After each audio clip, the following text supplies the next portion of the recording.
ఆకాశవాణి ప్రాంతీయ వార్తలు చదువుతున్నది పోపూరి మురళీకృష్ణ ప్రసాద్.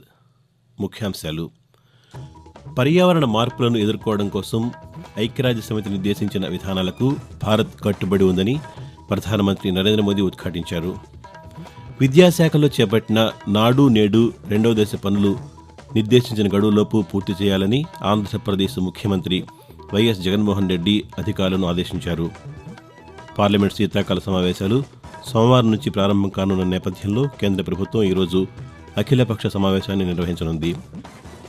తెలంగాణలో ఓట్ల లెక్కింపు కోసం అన్ని ఏర్పాట్లు పూర్తి చేశామని ఎన్నికల ప్రధానాధికారి వికాసరాజ్ తెలిపారు. అంతర్జాతీయ బానిసత్వ నిర్మూలన దినం, జాతీయ కాలుష్య నివారణ దినాన్ని ఈరోజు నిర్వహిస్తున్నారు. వార్తల వివరాలు: పర్యావరణ మార్పులను ఎదుర్కోవడం కోసం ఐక్యరాజ్యసమితి నిర్దేశించిన విధానాలకు భారత్ కట్టుబడి ఉందని ప్రధానమంత్రి నరేంద్ర మోదీ ఉద్ఘాటించారు. యునైటెడ్ అరబ్ ఎమిరేట్స్లోని దుబాయ్ వేదికగా జరుగుతున్న COP28 ప్రపంచ వాతావరణ సదస్సులో ప్రధానమంత్రి పాల్గొన్నారు. ఈ సందర్భంగా దేశాధినేతల ఉన్నత స్థాయి సదస్సులో నరేంద్ర మోదీ మాట్లాడుతూ కీలక ప్రతిపాదనలు చేశారు. భారత్లో ప్రస్తుతం ఉన్న ఉద్గారాల తీవ్రతను 2030 నాటికి 45% తగ్గించడమే తమ లక్ష్యమని ప్రకటించారు. అలాగే శిలాజయేతర ఇంధనం వాటాను 50% పెంచాలని నిర్ణయించుకున్నట్టు తెలిపారు. 2028లో జరిగే COP33 సదస్సును భారత్లో నిర్వహించేందుకు ప్రతిపాదిస్తున్నట్టు పేర్కొన్నారు. అభివృద్ధి, పర్యావరణ పరిరక్షణ మధ్య అద్భుతమైన సమతుల్యతను భారత్ ప్రపంచానికి చూపించిందని అన్నారు. ప్రపంచ జనాభాలో భారత్ జనాభా 17% కాగా కర్బన ఉద్గారాల్లో భారత్ వాటా కేవలం 4% అని ఈ సందర్భంగా మోదీ వెల్లడించారు. COP సదస్సు అధ్యక్షుడు సుల్తాన్ అల్ జబేర్, UNFCCC కార్యనిర్వాహక కార్యదర్శి స్టెమన్ స్టెయిల్తో కలిసి ప్రారంభ కార్యక్రమంలో పాల్గొన్న ఏకైక దేశాధినేత ప్రధానమంత్రి నరేంద్ర మోదీ కావడం విశేషం.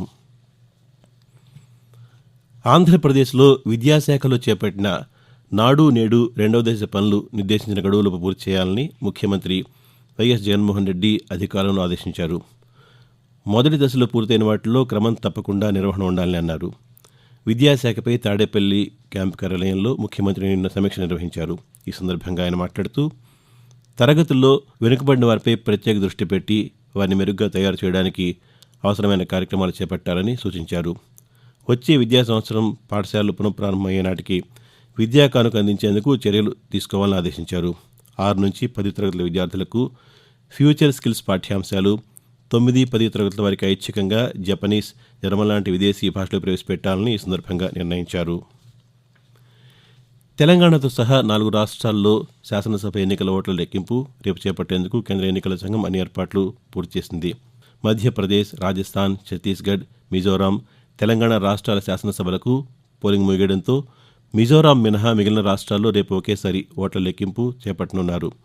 మిజోరాంలో ఈ నెల 4వ తేదీన ఓట్ల లెక్కింపు చేపడతారు. తెలంగాణ వ్యాప్తంగా 49 కౌంటింగ్ కేంద్రాలు ఏర్పాటు చేయగా హైదరాబాద్లో 14 కేంద్రాలు ఏర్పాటు చేశారు. రంగారెడ్డి జిల్లాలో 4 కౌంటింగ్ కేంద్రాలు ఉండగా మిగిలిన 31 జిల్లాల్లో ఒక్కొక్కటి ప్రధాన కార్యాలయంలో ఉన్నాయని వెల్లడించారు. కౌంటింగ్ ఉదయం 8 గంటలకు పోస్టల్ బ్యాలెట్ లెక్కింపుతో ప్రారంభమవుతుందని అధికారులు పేర్కొన్నారు. 8 గంటల 30 నిమిషాల నుంచి ఈవీఎంల లెక్కింపు మొదలవుతుందని తెలంగాణ ఎన్నికల ముఖ్య అధికారి వికాసరాజ్ తెలిపారు. ఈ నెల 4 నుంచి పార్లమెంటు శీతాకాల సమావేశాలు ప్రారంభం కానున్న నేపథ్యంలో కేంద్ర ప్రభుత్వం ఈరోజు అఖిలపక్ష సమావేశాన్ని నిర్వహించనుంది. లోక్సభ, రాజ్యసభల్లో ఆయా పార్టీల సభాపక్ష నేతలు ఇందులో పాల్గొనున్నారు. పార్లమెంటు వ్యవహారాల మంత్రి ప్రహ్లాద్ జోషి నేతృత్వంలో జరిగే భేటీలో రక్షణ శాఖ మంత్రి రాజ్నాథ్ సింగ్, కేంద్ర వాణిజ్య శాఖ మంత్రి పీయూష్ గోయల్ తదితరులు పాల్గొంటారు. ఈ నెల 22 వరకు కొనసాగే ఈ సమావేశాల్లో చర్చ, ఆమోద ప్రక్రియకు సంబంధించి 12 బిల్లులను ప్రవేశపెట్టనున్నట్టు మంత్రి ప్రహ్లాద్ జోషి తెలియజేశారు. ఆకాశవాణి ప్రాంతీయ వార్తలు వింటున్నారు. యువతలో క్రీడా స్ఫూర్తిని పెంచేందుకు రాష్ట్రంలో ఆడుదాం ఆంధ్ర కార్యక్రమాన్ని చేపట్టామని ఆంధ్రప్రదేశ్ క్రీడా శాఖ మంత్రి ఆర్కే రోజా తెలిపారు. విజయవాడలో నిన్న ఆమె మాట్లాడుతూ గ్రామ, వార్డు, మండల, నియోజకవర్గ, జిల్లా, రాష్ట్ర స్థాయిల్లో ఈ నెల 15వ తేదీ నుంచి ఫిబ్రవరి 3వ తేదీ వరకు క్రీడా సంబరాలు జరుగుతాయని తెలిపారు. 15 ఏళ్లు దాటిన వారు ఈ పోటీల్లో పాల్గొనేందుకు నమోదు చేసుకోవాలని మంత్రి రోజా పేర్కొంటూ ఆడుదాం ఆంధ్ర క్రీడ మీద ఆసక్తి ఉన్న ఎవరైనా కూడా 15 ఏళ్ళు దాటిన వారు రిజిస్ట్రేషన్ చేసి ఇక్కడ ఆడే అవకాశాన్ని కల్పిస్తున్నాం. ఈ ఆడుదాం ఆంధ్ర వల్ల అటు ఆనందం, ఇటు ఆరోగ్యం, అలాగే ఆటలో రాణించడానికి ఇది ఒక మంచి అవకాశం. అలాగే ప్రతిభ ఉన్నవాళ్ళు నేషనల్, ఇంటర్నేషనల్ ప్లేయర్స్గా ఎదిగేందుకు ఒక మంచి ప్లాట్ఫామ్ అవుతుంది ఈ ఆడుదాం ఆంధ్ర అని కూడా తెలియజేసుకుంటున్నా. జాతీయ కాలుష్య నివారణ దినాన్ని ఈరోజు నిర్వహిస్తున్నారు.